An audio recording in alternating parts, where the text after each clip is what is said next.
Prima il Covid, poi la guerra in Ucraina, la crisi energetica, l'inflazione ed oggi il conflitto in Israele. Fare impresa è quasi come andare in ottovolante in Veneto. La fotografia scattata da Unioncamere del Veneto del terzo trimestre 2023 mostra un quadro di grande incertezza, anche se il sentiment della maggioranza degli imprenditori rimane positivo. Lo sguardo va tenuto ben aperto sulle opportunità che si aprono in mercati come India, Stati Uniti, Messico, ma anche alcuni paesi dell'Africa.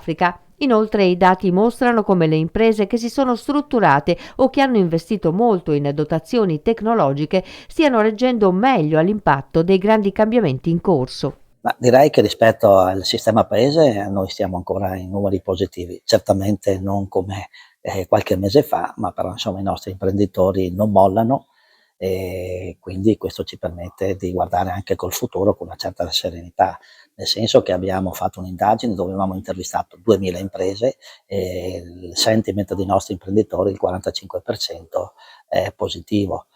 Certamente ci sono delle criticità, ma siamo abituati, non dipende solamente da noi, ma dipende ovviamente dal contesto geopolitico. Se parliamo di investimenti nel tecnologico, direi che abbiamo fatto un saldo di qualità rispetto a 7 anni fa, abbiamo raddoppiato come numero di investimenti e quindi questo è positivo, perché le aziende che hanno investito in nuove tecnologie, nella digitalizzazione, sono quelle che hanno numeri performanti a livello di bilanci. Già questo l'abbiamo visto nella crisi del 2008. I comparti che sono un po' più in crisi sono i comparti della plastica, della gomma, della chimica, del legno e della meccanica.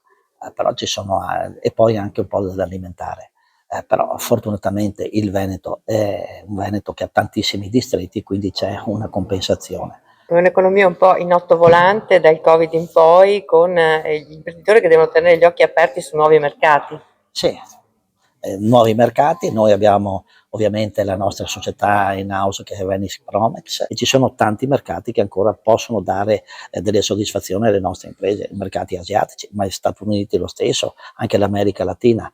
Quindi per un prodotto che è il Made in Italy, che ha una sua qualità, che è molto ricercato, credo che si possa guardare con più prospettive future positive le nostre produzioni e le nostre esportazioni.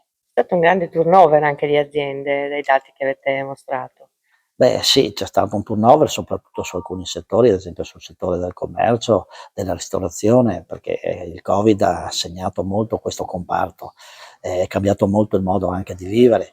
Poi non dimentichiamo che il potere d'acquisto delle nostre famiglie è molto calato rispetto a una volta, i salari sono fermi, ma per le imprese il costo di un personale, del dipendente è ancora sempre uguale, quindi alto, e poi è cambiato anche il modo di spendere delle famiglie perché molto fa adesso l'e-commerce. Anzi, io faccio un appello, tra l'altro siamo vicini a Natale, consumate prodotti italiani, ma consumate soprattutto nelle botteghe.